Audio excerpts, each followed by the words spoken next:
मेरे पति देव को चलते फिरते मुझे छेड़ते हुए शरारत करने की आदत है। वे कभी गाल छू लेते हैं तो कभी कमर पर चुटकी ले लेते हैं।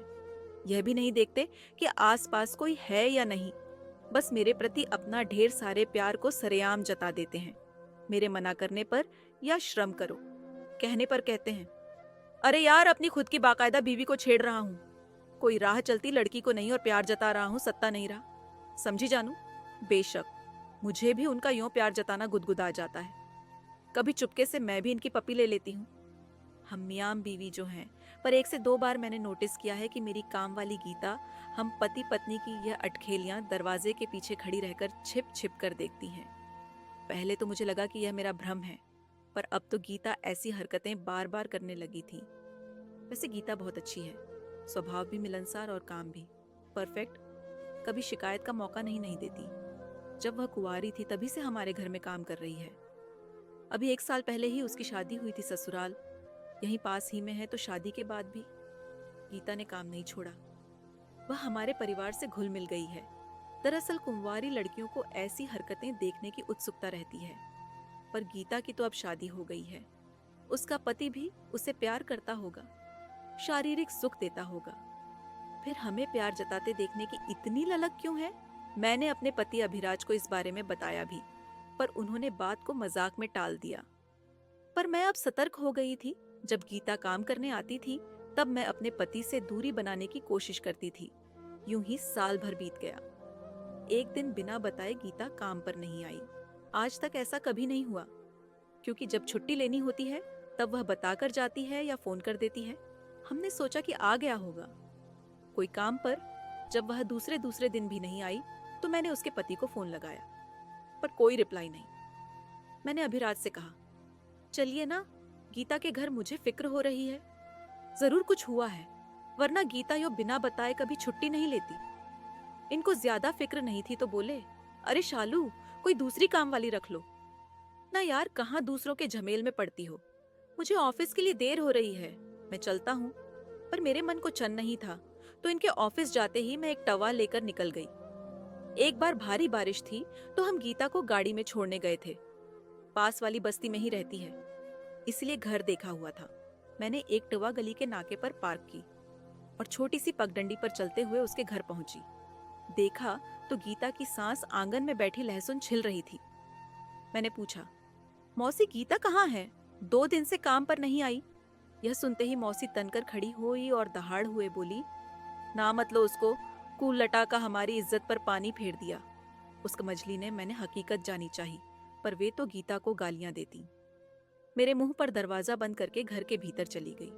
पड़ोस के घर में खड़ी एक लड़की चुपके से मुझे देख रही थी। मैं उसके पास गई तो वे भी दरवाजा बंद करने लगी, पर मैंने धक्का देकर दरवाजा खोल दिया और पूछा, अगर तुम्हें पता हो तो सिर्फ इतना बता दो कि गीता कहाँ है। सरकारी अस्पताल में, कहकर वह लड़की दरवाजा बंद करके चली गई। मैंने एकवा ली और सरकारी अस्पताल आ गई। कितनी देर इधर उधर भटकते हुए मुश्किल से गीता को ढूंढा। देखा तो वहां पुलिस भी थी। मुझे कुछ समझ में नहीं आ रहा था कि गीता ने ऐसा क्या किया होगा। मैं नजदीक गई तो मुझे देखकर गीता ने शर्म के मारे चेहरा दूसरी तरफ कर लिया। मैं एक कुर्सी पर बैठ गई और गीता से कहा, इधर देखो। गीता नजरें झुकाए बोली, मैडम आप यहाँ? मैंने कहा, जब तुमने कोई खबर नहीं दी तो मुझे आना ही पड़ा। बताओ भी क्या हुआ है, कहीं गिर बिर गई या किसी ने मारा?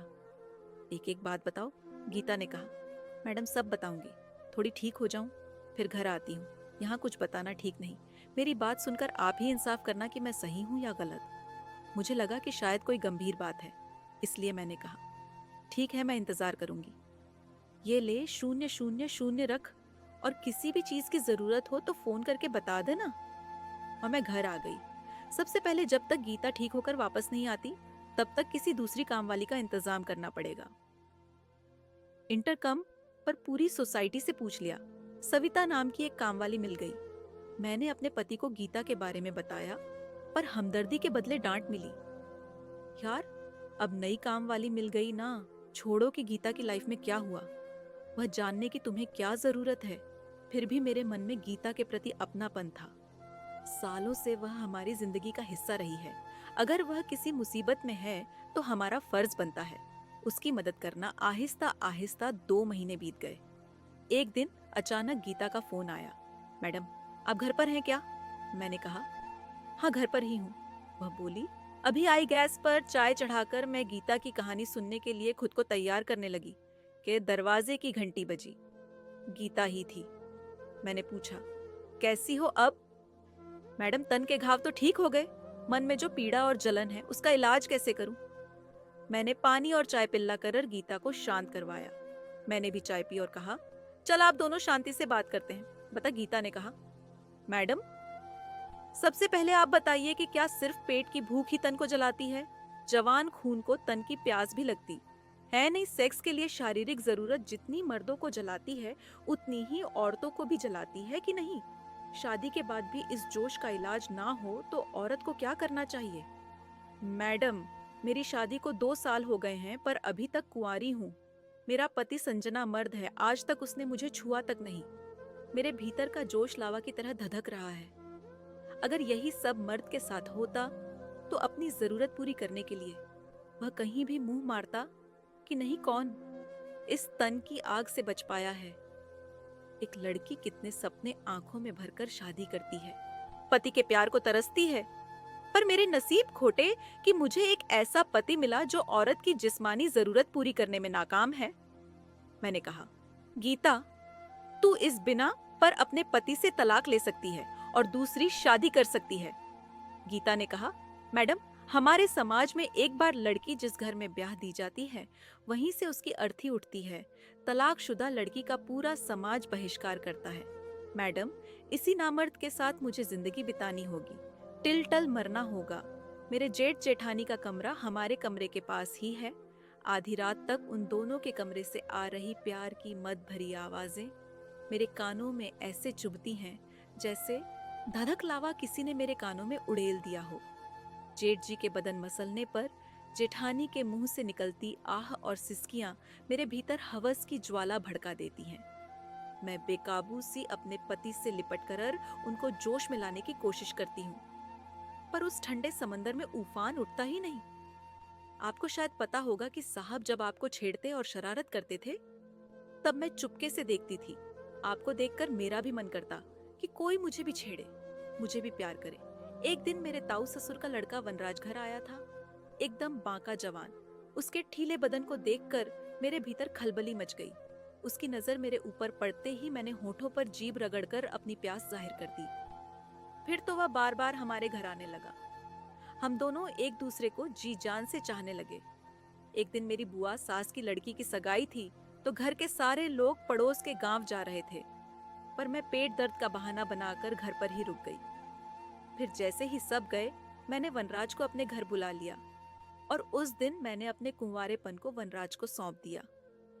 मैं जानती हूँ कि मैंने गलत किया और शादीशुदा होकर एक गैर मर्द के साथ रिश्ता बनाया, पर परंपरा के नाम पर अपने एहसासों का खून मुझे हरगिज मंजूर नहीं था। इस पूरे कांड में गलती सिर्फ मेरे पति संजय की थी, जिसने जानबूझकर मेरी जिंदगी खराब की। इसलिए मैंने अपनी आग बुझाने का जो रास्ता सही लगा वह अपनाया।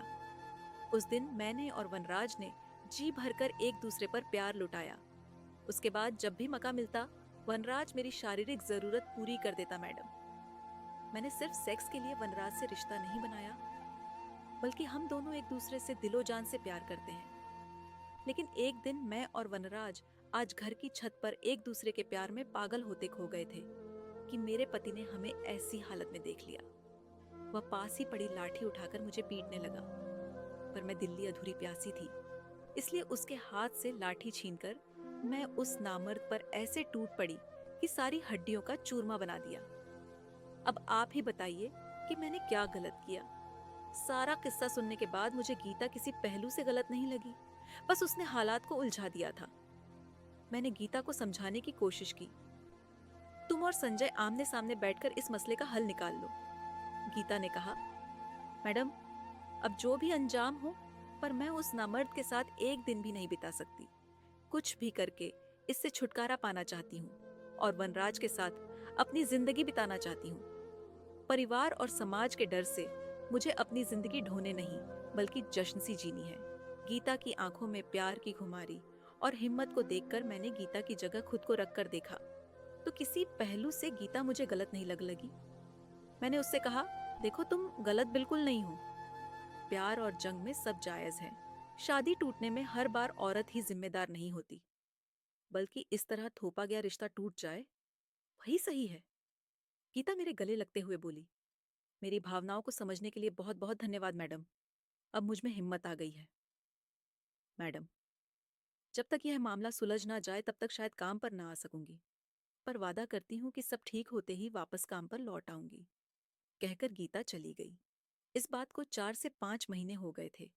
मैं तो गीता को भूलने भी लगी थी कि एक दिन अखबार में पढ़ा कि एक शरीफ पति के हाथों गीता नाम की एक बदचलन औरत का कत्ल। मैंने तस्वीरें ध्यान से देखी और मन ही मन बोली कि यह तो मेरी वाली गीता है। मैं तुरंत उस अखबार के दफ्तर गई और संपादक को सारी सच्चाई बताकर कहा, कल के अखबार में अब वही छपेगा जो अब मैं कहने जा रही हूँ। दूसरे दिन उस अखबार में खबर थी कि कल वाले मर्डर केस में एक सनसनीखेज खुलासा, एक नामर्द पति के हाथों गीता नाम की मासूम और शादी के नाम पर छली गई औरत की हत्या। यह पढ़कर मुझे संतोष मिला। मैं सोचने लगी, पाखंडी समाज में न जाने ऐसी कितनी गीताएं दूसरे की गलती के चलते बल चढ़ जाती होंगी। सेना सिर्फ औरतों के हिस्से ही क्यों आता है? इतने में पतिदेव ने छुटकी बजाते हुए मेरे ख्यालों की डोर तोड़ते हुए कहा, हेलो बीवी, एक कप चाय मिलेगी क्या? मैं कराते हुए, अभिराज,